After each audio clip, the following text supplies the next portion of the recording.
na carta aos Hebreus, no seu capítulo 12. Nós vamos ler dos versos 4 ao 13, de maneira que você pode ficar bastante tranquila que hoje eu vou pregar meio sermão. Porque a outra metade eu preguei na semana passada e não deu tempo de terminar.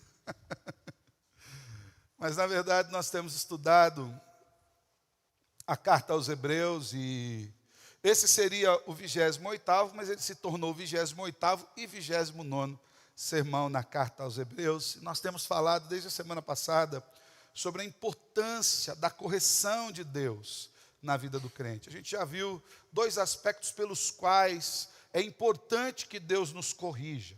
Semana passada nós falamos que é importante que Deus nos corrija para nos livrar do pecado. Esse é o nosso maior problema. Não há nada que nos atravanque mais o crescimento espiritual e a nossa vida diária do que o nosso próprio pecado. Esse é o nosso maior problema. Diga-se de passagem, o pecado é aquilo que pode nos levar para o inferno. Então, o maior problema de todo ser humano, desde a queda, é o pecado. E Deus nos corrige para nos livrar do pecado.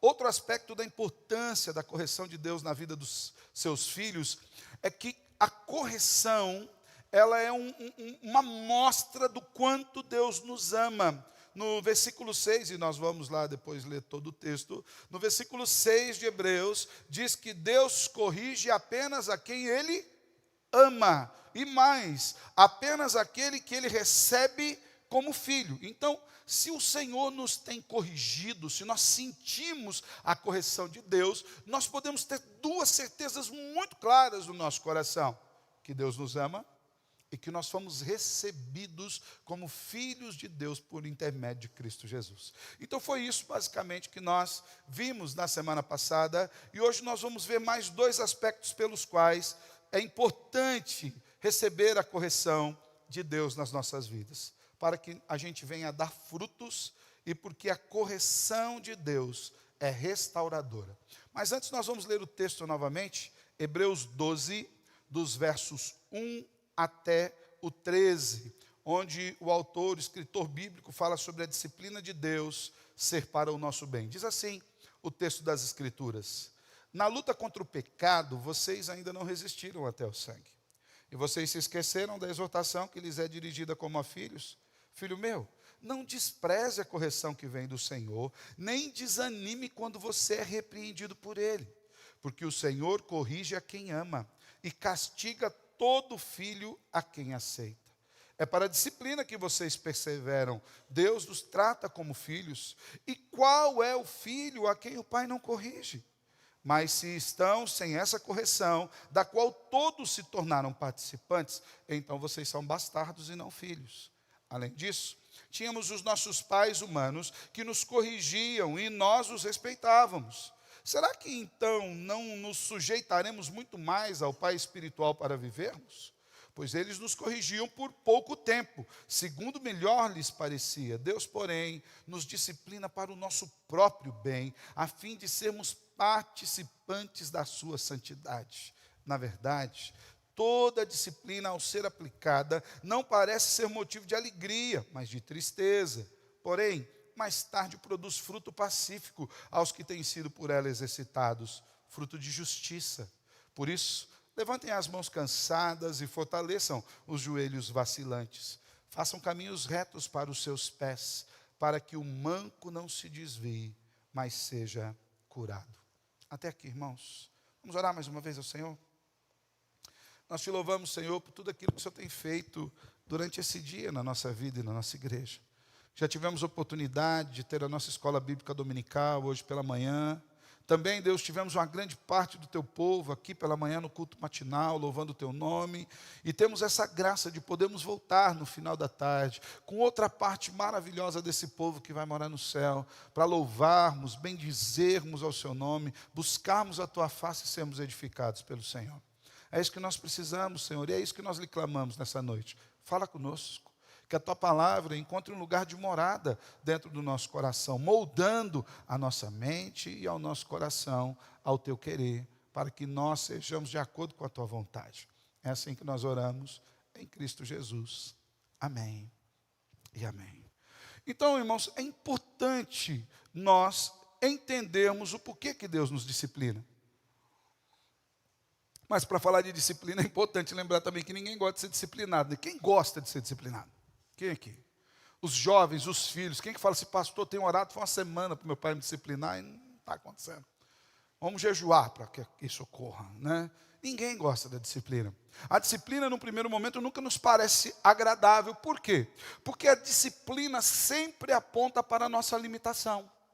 A disciplina aponta para o fato de que nós não somos tão inteligentes como achamos que somos, que as nossas opiniões não são tão profundas quanto achamos que as temos, que nós não somos tão corretos quanto imaginamos que somos. A disciplina sempre mostra que precisa ser corrigido algo na nossa vida, algo que a gente não gosta necessariamente de corrigir. Todos nós, de uma certa forma, no primeiro momento, lidamos mal com a disciplina. E Deus usa a disciplina como uma ferramenta de tratamento para o nosso coração, como já falamos aqui, em primeiro lugar, para tirar de nós o pecado, e em segundo, para nos mostrar o seu amor e o quanto nós somos seus filhos. Mas também essa disciplina, ela tem outros objetivos além de nos livrar do pecado e além de mostrar que somos filhos. Deus quer que nós produzamos frutos para o reino de Deus. Olha o que nos diz o versículo 11, nós lemos há pouco. Na verdade, toda disciplina ao ser aplicada não parece ser motivo de alegria, mas de tristeza. Porém, mais tarde produz fruto pacífico aos que têm sido por ela exercitados, fruto de justiça. Como falamos, ninguém gosta da correção. Às vezes nós temos dificuldade de entender a correção.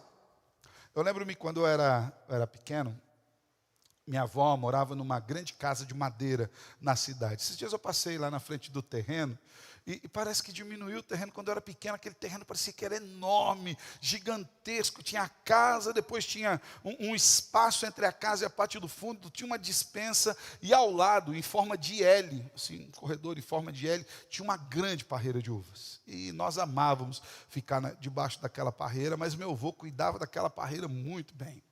E quando ela começava a produzir, neto não podia nem passar por baixo, porque se a gente puxasse uma uva, o avô retribuía com um puxão de orelha, porque ele falava, se você puxar uma uva, as abelhas estragam todo o restante do parreiral. E aquela parreira, irmãos, nem era tão grande assim, hoje eu olho o tamanho do terreno, mas ela produzia uvas para a família toda, e era uma família grande, né? Só o meu pai, a família do meu pai eram em 9 irmãos, né? E uma das irmãs, que é a tia Terezinha, tinha mais 14 filhos, e todo mundo comia dessas uvas. Então era uma produção muito grande. Eu lembro que naquele período em que o meu avô começava a colheita, toda a semana vinha caixas de uva para minha casa e para todos os primos. Naquele tempo não tinha celular, a gente conversava mesmo com os primos. A gente pegava a bicicleta, ia na casa um do outro, falava, o vô mandou uva? Mandou uva, a gente está chupando essas uvas e aquilo era maravilhoso.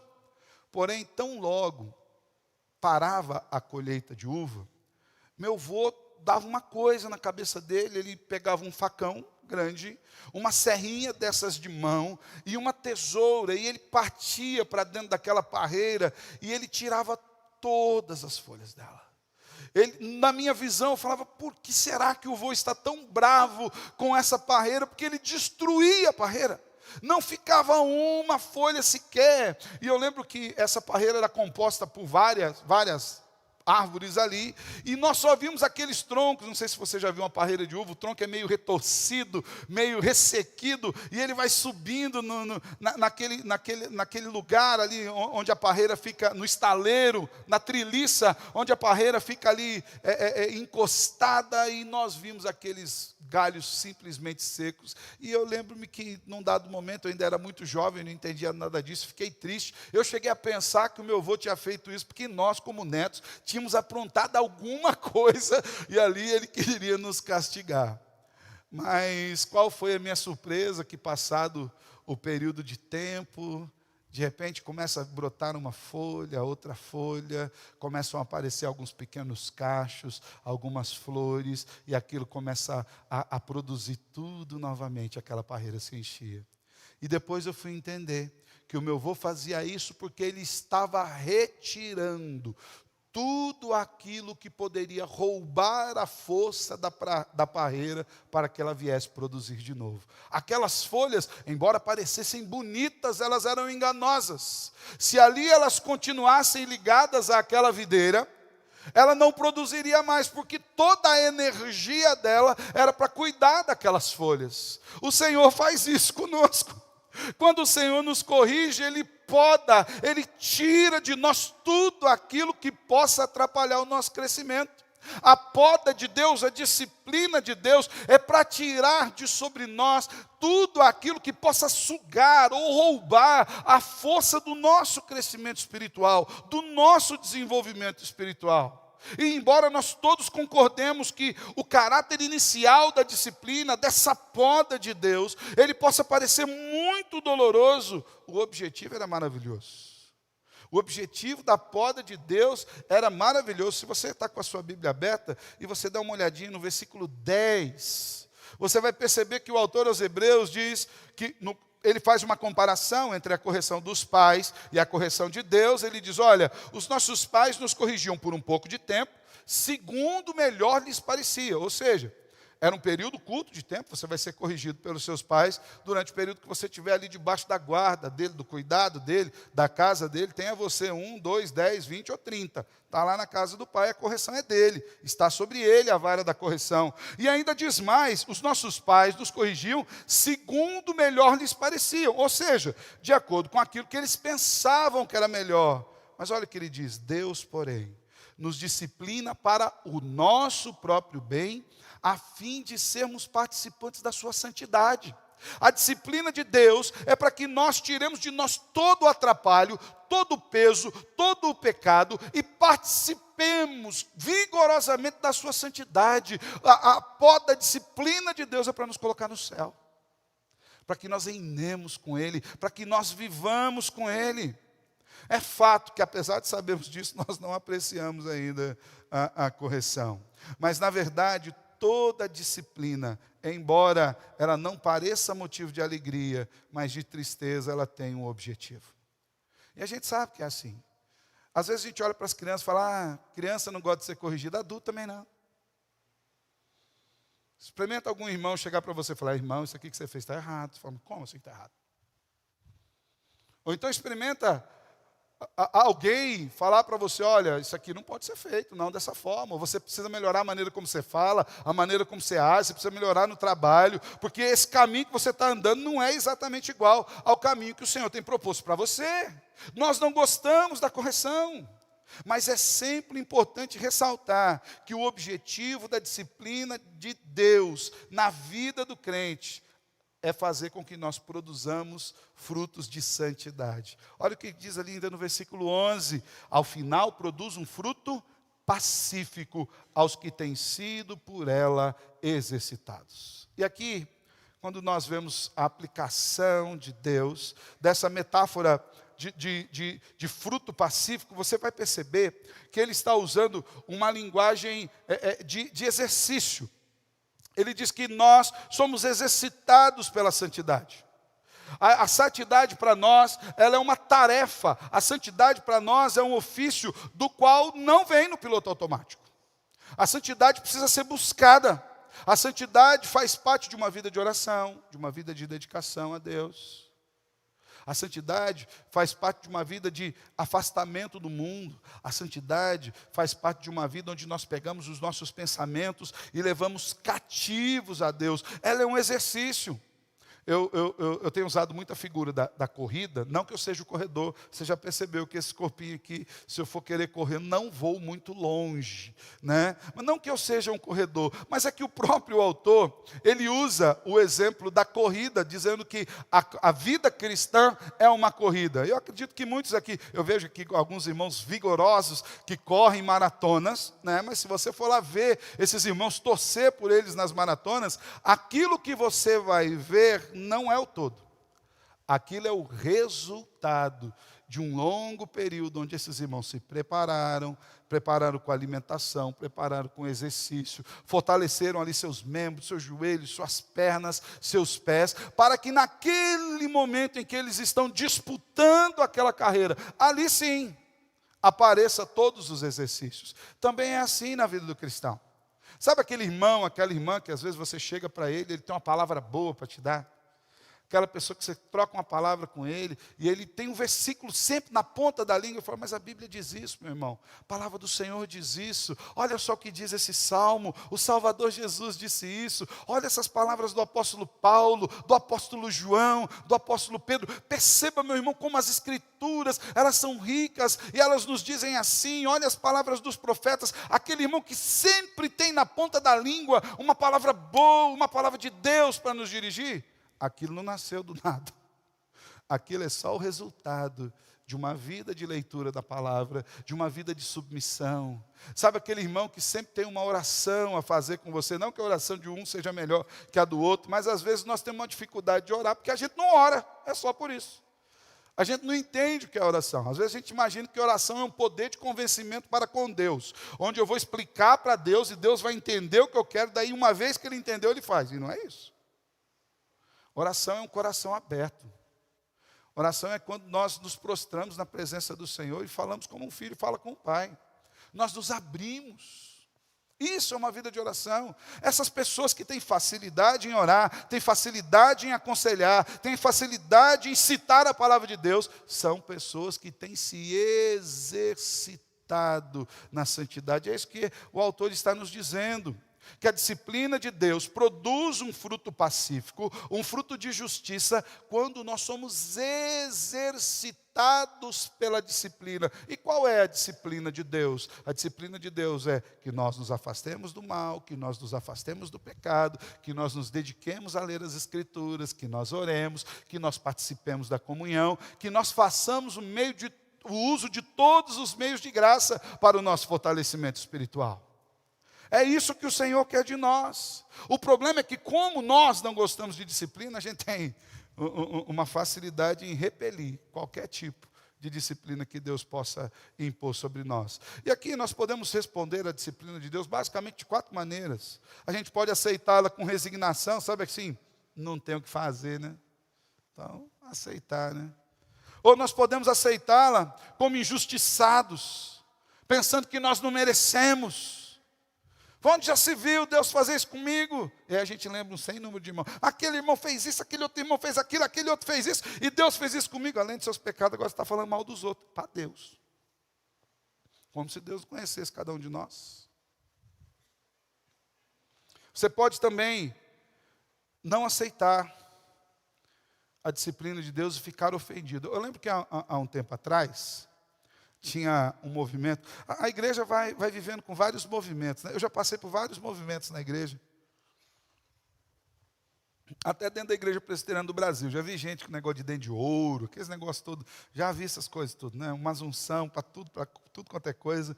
Eu lembro uma vez que eu estava ministrando louvor em Laguna, Santa Catarina. Eu estava num acampamento de férias, até era da Jocum à época, e lá descobriram que eu tocava e fizeram uma banda, a gente ia ministrar o louvor aí num lugar, numa igreja. Nós começamos a tocar, presbiteriano, já viu, né? Toca, eu estava ali, né? Tocando meio, né? Quem estava tocando baixo comigo era da Aline Barros, a baixista lá da Aline Barros, tinha um outro baterista muito bom, e eu ali, ressabiado, né? De repente, no meio do culto, o povo saiu correndo, de verdade, saiu correndo, grudou na parede, assim, eu fiquei olhando, tocando meu violãozinho, daí a pouco ele parava e grudava na parede do outro lado, eu dei 2 passos para trás, né, e perguntei para o ministro da igreja, o que está acontecendo? Ele diz assim, é unção. Eu falei, unção do quê? Você pode rir, mas é verdade isso aqui, viu? Ele diz assim, é unção, eles estão grudados na parede da lagartixa. Eu falei, é? Eu falei, é. E eu olhei, Senhor, o que eu estou fazendo aqui? Eu passei por vários movimentos na igreja. E eu lembro que num dado momento, foi muito forte, principalmente na juventude, onde alguns pastores pregavam e diziam isso de maneira até inadvertida, a plenos pulmões, que nós precisávamos perdoar a Deus das coisas que aconteceram com a gente no passado. Eu falei, como? Perdoar a Deus? Nós perdoamos quem erra contra nós. Nós perdoamos quem nos ofende. Nós perdoamos quem faz alguma coisa contrária a nós no sentido de trazer mal. Deus não necessita do nosso perdão. Deus é totalmente santo. Às vezes, quando Deus nos disciplina, nós ficamos ofendidos com Ele, ficamos bravinhos com Deus e queremos fazer birra com Deus, mas isso não vai colar com Deus. Na verdade, a gente só vai estar sendo cada vez mais passível da disciplina do Senhor. Eu lembrei hoje pela manhã que a minha primeira Bíblia que eu ganhei, ela era da versão corrigida. Eu não sei quem já teve aqui a revista aí corrigida. E lá tinha um termo para o povo de Deus, né, falando que nós não devíamos recalcitrar contra os aguilhões. Já viu esse termo, né? Hoje, nas versões mais modernas, já não tem esse termo, porque nós não usamos mais esse nível de português, né? Mas eu achava bonita a expressão, recalcitrar contra os aguilhões. Mas era ruim a expressão. Que significava ficar batendo com a cabeça contra as ponteiras de ferro da disciplina de Deus. Às vezes a gente faz isso. Deus está nos disciplinando e a gente vai batendo de frente com Ele. Nós não vamos mudar Deus. Deus vai nos moldar. Ou nós podemos aceitar a disciplina de Deus com gratidão, como sendo uma atitude apropriada de um Pai amoroso para conosco. E perceba, quanto mais nós demorarmos para aceitar a disciplina de Deus, mais Deus continuará com a mão nos disciplinando. Lembra do servo do Senhor Davi? Natan chegou para ele e falou: rei, o Senhor é passivo de disciplina. Porque o Senhor, depois que o Senhor ouviu a minha história, rei, daquilo que aconteceu no seu reino, nem o Senhor aceita no seu reino um homem tão maldoso como o Senhor é. O Senhor tinha todas as ovelhas que queria e pegou a única ovelhinha do irmão e ainda mandou matá-lo.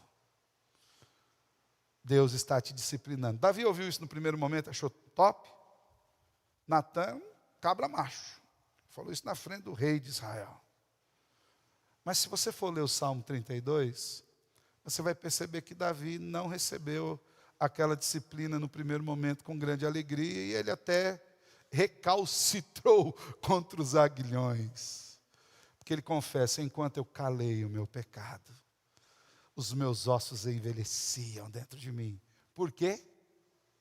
Porque a mão de Deus pesava dia e noite o meu vigor.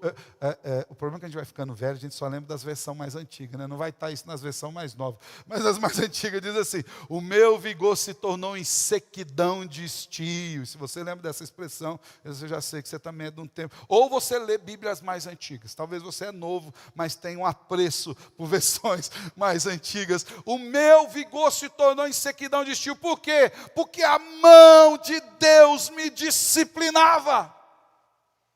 Até que Davi falou: não, aí eu caí na real, confessei o meu pecado, eu não ocultei mais a minha iniquidade. E o Senhor fez o quê? Perdoou a iniquidade do meu pecado. E aí Davi fala: bem-aventurado o homem que tem os pecados perdoados. Por quê? Porque agora sai da disciplina, não precisa mais dessa correção. A forma como nós aceitamos a disciplina de Deus colaborará para que o tratamento de Deus alcance a sua efetividade, com maior ou com menor velocidade. Agora, uma coisa eu quero que você saiba: o tratamento de Deus sempre irá alcançar a sua efetividade. Porque Deus não muda. Porque Deus corrige e continua corrigindo quem ama. Porque Deus não está preocupado se a gente vai dizer: eu te amo ou não te amo. Deus não se dobra a isso, Ele quer o nosso bem. O escritor tem em mente que a disciplina é um treinamento, onde Deus nos treina e nos capacita para que nós aprendamos a viver da maneira como Ele quer que nós vivamos. E aqui uma dica para você e para mim, para nós. Sim. Para os mais novos também, pega. Ligado, Edu. O filho obediente tende a sofrer menos e aprender mais rápido. Ó a dica, hein, pastor? Guarda isso aí no coração. Escreve de boa. Mas nós também precisamos aprender. O filho obediente, ele aprende mais rápido e ele sofre menos. Mas Deus nunca vai desistir de nos corrigir. Então perceba, a disciplina é para tirar-nos do pecado, é para mostrar o amor de Deus sobre nós, é para que produzamos, para que Deus limpe de nós toda e qualquer coisa que possa atrapalhar o nosso crescimento espiritual. E eu quero perguntar para você, como tem sido a disciplina de Deus na sua vida? Como você tem aceitado? Você tem conseguido ver frutos da disciplina de Deus na sua vida? Sabe assim, eu falava um palavrão, não falo mais, porque Deus me mostrou que eu não posso falar. Eu agia de tal forma, não faço mais assim. Deus tem moldado meu caráter, Deus tem moldado a minha visão, meu pensamento, meu coração. Eu reclamava muito, mas Deus mostrou que eu não posso mais reclamar. Você tem percebido esse desenvolvimento? Você tem aceitado essa disciplina como sendo um ato de amor de Deus para nos aperfeiçoar e nos santificar, para que nós tenhamos um viver diferenciado nesse mundo, que Deus tem esse desejo, irmãos. Que a igreja do Senhor tenha um viver diferenciado nesse mundo. Você entende a disciplina de Deus como um ato de reconciliação, sabendo que o maior castigo, e aqui eu quero que você faça uma divisão no seu coração e na sua mente, entre disciplina e castigo. A disciplina de Deus é por aproveitamento, porque todo castigo que nos traz a paz, Deus colocou sobre Jesus. A punição severa estava sobre o madeiro maldito, de maneira que agora Deus nos corrige para que nós olhemos para o madeiro e nos acheguemos a Ele pela fé. Então, irmãos, o que é importante nós aprendermos hoje, diante daquilo que nós já vimos, que essa disciplina de Deus é para que nós venhamos a produzir para a glória dEle, frutos de santidade. Quarto e último lugar, por que é importante a disciplina de Deus na nossa vida? Porque a disciplina de Deus é sempre restauradora.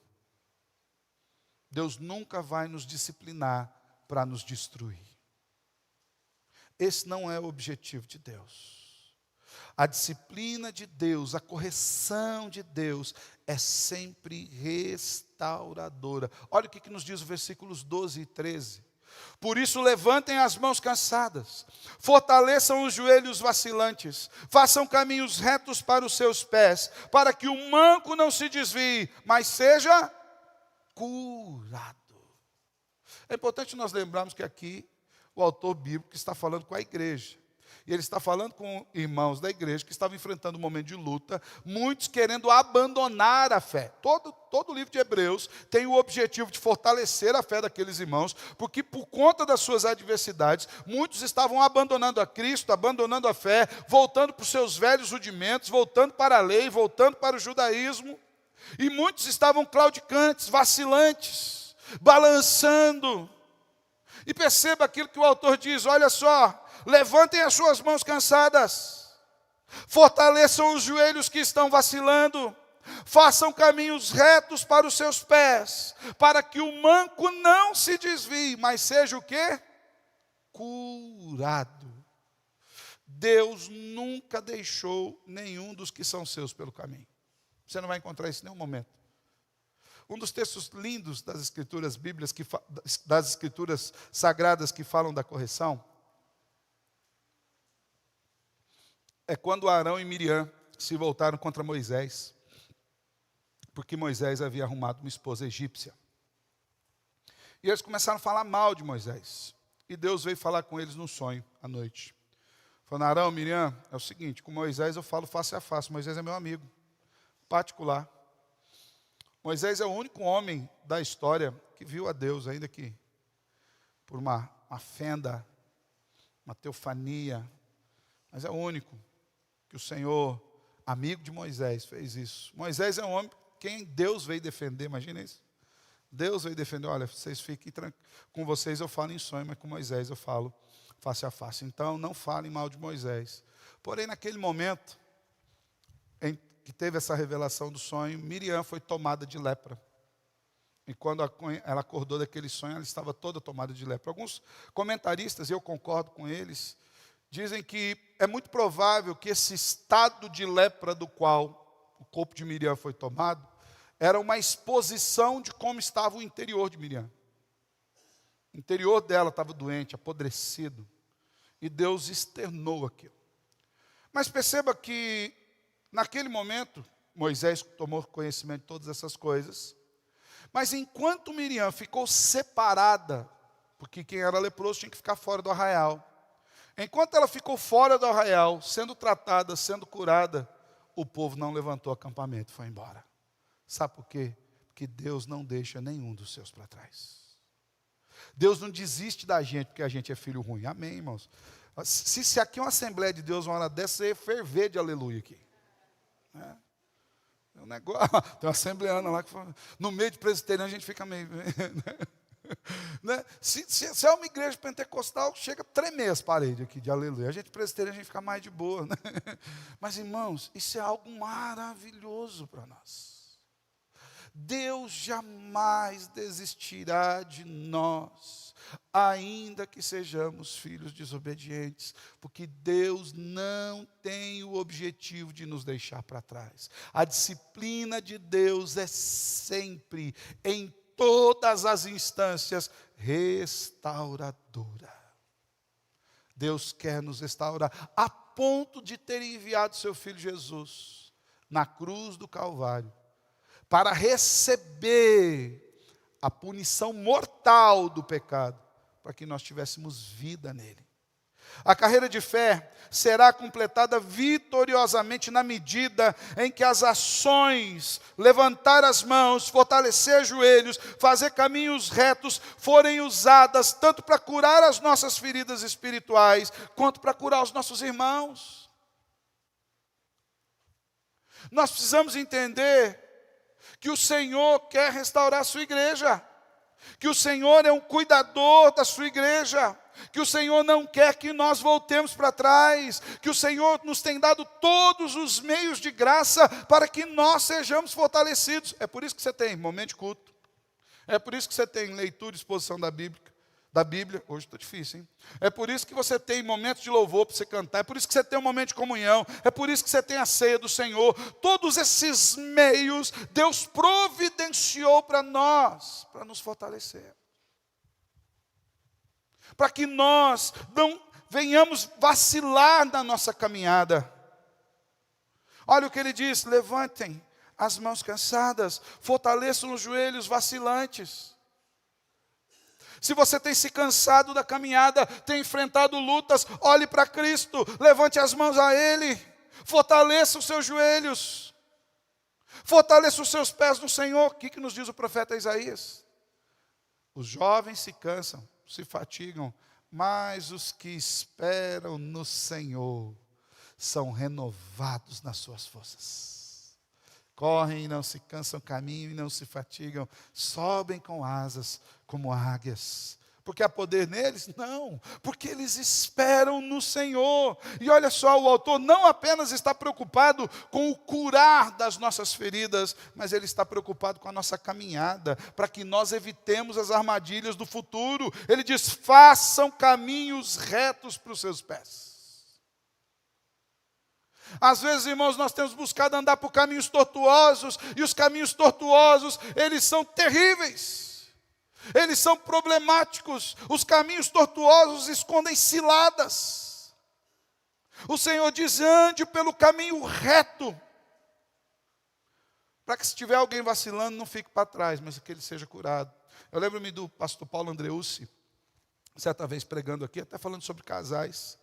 E ele diz que nós temos o costume de orar assim: Deus abençoe meus caminhos, Deus abençoe meus planos, Deus abençoe meus projetos. Não que nós não devamos pedir que Deus nos abençoe, mas ele falou que em vez de nós pedirmos para que Deus abençoe os nossos caminhos, para que Deus abençoe os nossos planos, para que Deus abençoe os nossos projetos, nós deveríamos orar: Deus, me coloque nos teus caminhos, porque os caminhos de Deus já são abençoados.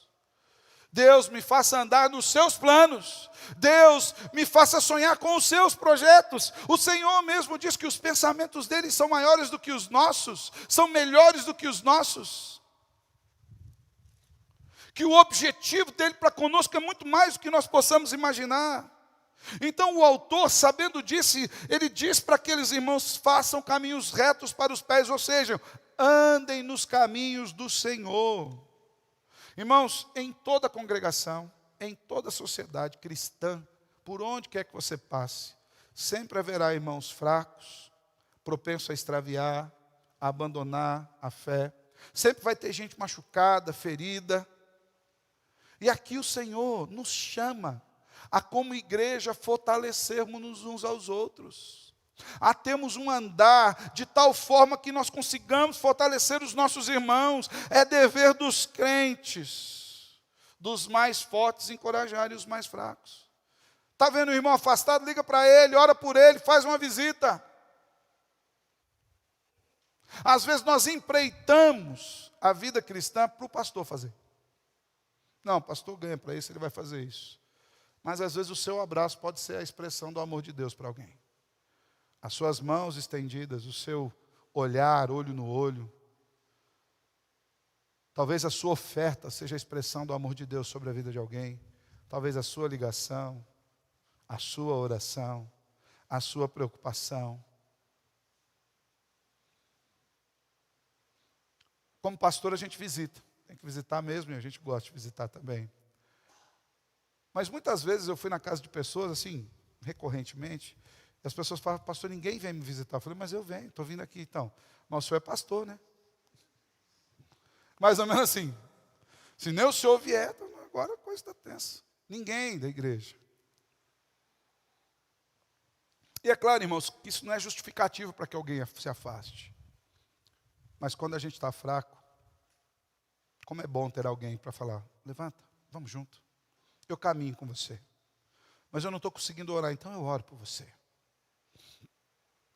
Eu não estou conseguindo ler Bíblia, então eu vou ler a Bíblia, eu vou te mandar uma devocional, eu vou vir aqui na sua casa para a gente ler, para a gente estudar junto. Veja bem, fortaleçam as mãos, os joelhos, faça caminho reto. Para quê? Para que o manco não se desvie, mas para que ele seja curado. Às vezes nós damos vereditos acerca de irmãos que se distanciaram, que Deus não deu ainda, até porque a gente não sabe qual que é o veredito eterno de Deus. Falei aqui para vocês, semana passada, do quanto esse texto fala comigo e de um período de cerca de 3 anos, que eu vivi afastado da igreja. Quem olhava aquele momento falava o quê? Está fora, acabou, morreu, inferno para ele. Mas eu sabia o que Deus estava tratando na minha vida naquele período. Às vezes a gente imagina que Deus só ama as pessoas que estão aqui dentro. Ele tem umas ovelhas do outro aprisco, tem umas ovelhas trabalhosas também, tribulosas, tem uns irmãos mais difíceis, mas Deus ama. É que a gente acha que a gente não é o tribuloso. A gente acha que, por nós Jesus, eu já ouvi isso de gente, viu? Pastor, por mim Jesus nem precisava morrer na cruz. Eu falei, misericórdia. Ele esquece que quando fala isso, a Bíblia diz, é como se estivesse matando de novo. Irmãos, todos nós temos as nossas dificuldades. E o Senhor não irá deixar nenhum de nós para trás. Essa expressão que ele está usando aqui é a mesma que foi usada em Isaías 35, versos 3 e 4. Fortaleçam as suas mãos frouxas, firmem os joelhos vacilantes. Digam aos desalentados de coração, sejam fortes, não tenham medo. Eis aí está o Deus de vocês. É por isso que Deus nos instrui e nos disciplina de forma paternal, para que sejamos fortalecidos, não desfaleçamos na caminhada da fé, e para que nós sejamos uma ferramenta de amor e de graça, para fortalecer aqueles que estão ficando pelo caminho. E esse fortalecimento que nós recebemos do Senhor, ele vem para nós como um ministério santo, a ser estendido a outras pessoas. Lembra daquilo que o apóstolo Paulo escreve na segunda carta aos Coríntios, capítulo 5, versículo 18? Tudo provém de Deus. E Deus fez o quê? Nos reconciliou consigo mesmo por meio de Cristo e nos deu o ministério do quê? Da reconciliação. Pessoas são salvas quando nós pregamos o evangelho de Cristo Jesus. Pessoas se aproximam de Jesus quando nós agimos como igreja que somos chamados a agir. Então perceba a responsabilidade que o autor de Hebreus está colocando sobre aqueles irmãos e também sobre nós. Ainda no versículo 13, quando fala, façam caminhos retos para os seus pés, para que o manco não se desvie, mas seja curado. Aqui é uma exortação muito clara a uma vida de retidão, visando o que? Fortalecer a igreja. Nós somos chamados a esse fortalecimento, irmãos. Outra coisa muito bonita sobre esse texto é que a expressão caminhos retos, ela poderia muito bem ser traduzida como caminhos solidificados ou caminhos imutáveis. Esses são os caminhos do Senhor, eles não mudam, eles são seguros, eles são estáveis. A palavra de Deus é a mesma. Cristo Jesus é o mesmo ontem, hoje e sempre será. Nós somos chamados a confiar nele. Uma das maiores glórias da vida cristã é conseguir animar os irmãos que se encontram à beira do desespero, fortalecer os que estão desfalecendo. Para ajudá-los nisso, irmãos, nós precisamos endireitar o nosso próprio caminho no Senhor. Nesse sentido, nós temos um duplo dever para com Deus e para com os nossos irmãos. E o propósito de Deus é nos restaurar, nos fortalecer na caminhada, para que ninguém fique para trás. Para que ninguém fique para trás. Deus não abandona os seus. Como você tem observado seu caminhar com o Senhor? Onde você tem fortalecido as suas mãos, os seus joelhos? Por quais caminhos você tem buscado andar? É um chamado do Senhor. A disciplina de Deus é para restauração. A disciplina de Deus é para que nós vivamos em santidade na sua presença. Porque Deus corrige a quem ama. Então, se nós sentirmos o calor da vara da disciplina de Deus, é porque Ele nos ama. É porque Ele quer que nós nos fortaleçamos. É porque Ele não quer que a gente fique para trás. É porque Ele quer que todo o seu povo seja fortalecido pelo poder da sua graça. Porque melhor é ser corrigido por Deus do que abandonado por Ele, para todo sempre. E esse é o castigo daqueles que ficam sem correção. Lembra de Romanos 1? Qual foi o castigo que Deus deu àqueles que eram impenitentes, aqueles que estavam trocando a verdade de Deus, crendo em mentiras? Deus os entregou. Então, se Deus não tem te entregado, eu lembro também que antigamente eu ouvi uma expressão, o Espírito Santo de Deus não incomoda ninguém. Não incomoda o quê? Você que é crente verdadeiro, tenta viver em pecado, para você ver se ele não arranca seu sono, seu vigor. Por quê? Porque Deus corrige a quem Ele ama.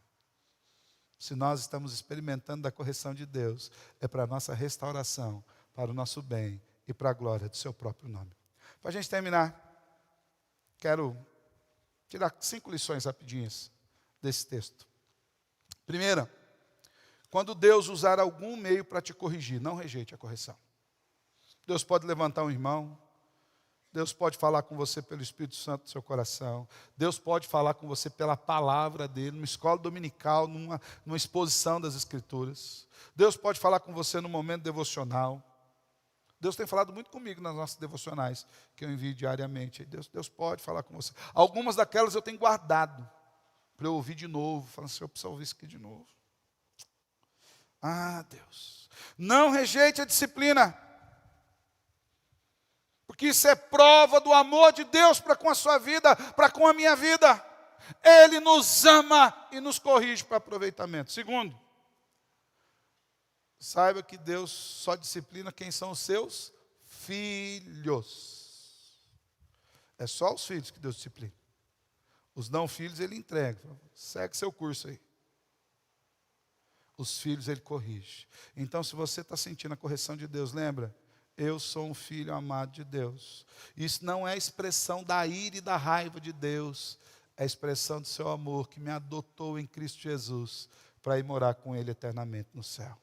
Terceiro, não aceitar a correção de Deus é um sinal de impiedade.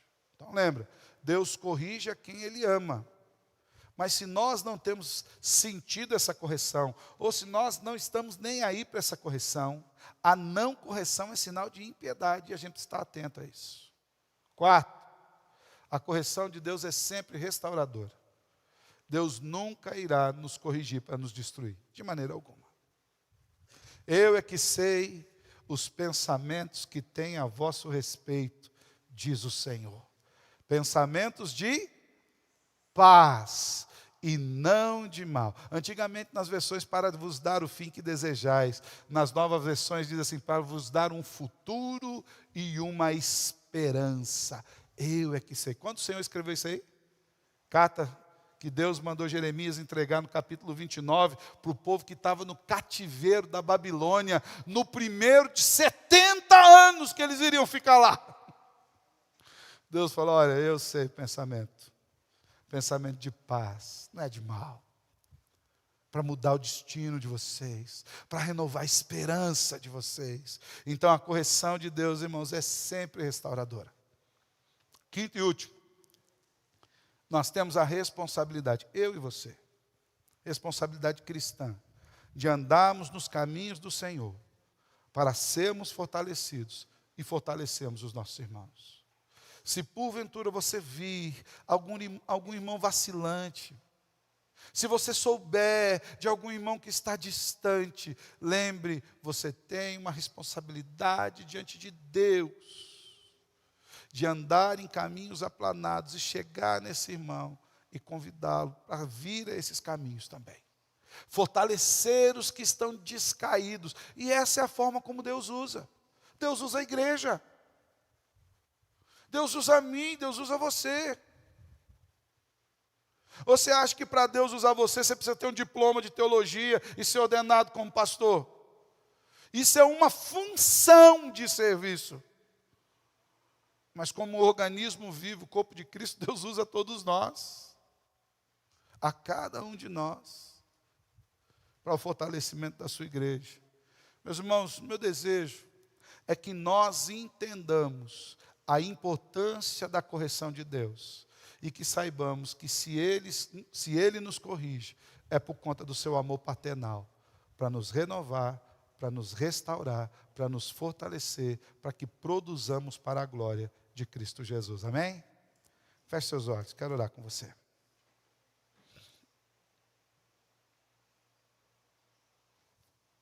Senhor, eu quero pedir que o Senhor derrame graça sobre as nossas vidas nessa noite. O Senhor é o Deus que conhece o nosso coração, Deus que prova a nossa mente. Quero lhe pedir, Senhor, que o Senhor nos visite, nos restaure, nos fortaleça, porque nós precisamos de Ti, Senhor. É a Tua mão, Deus, que nos põe no caminho correto. É a Tua mão que nos levanta quando estamos caídos. É o Senhor quem fortalece as nossas mãos e os joelhos quando eles estão trôpegos, vacilantes. É o Senhor quem disciplina por amor, para aproveitamento. Que nós entendamos isso, Senhor. Aceitemos a sua correção e vivamos em novidade de vida para a glória do Teu santo e bendito nome, em Cristo Jesus.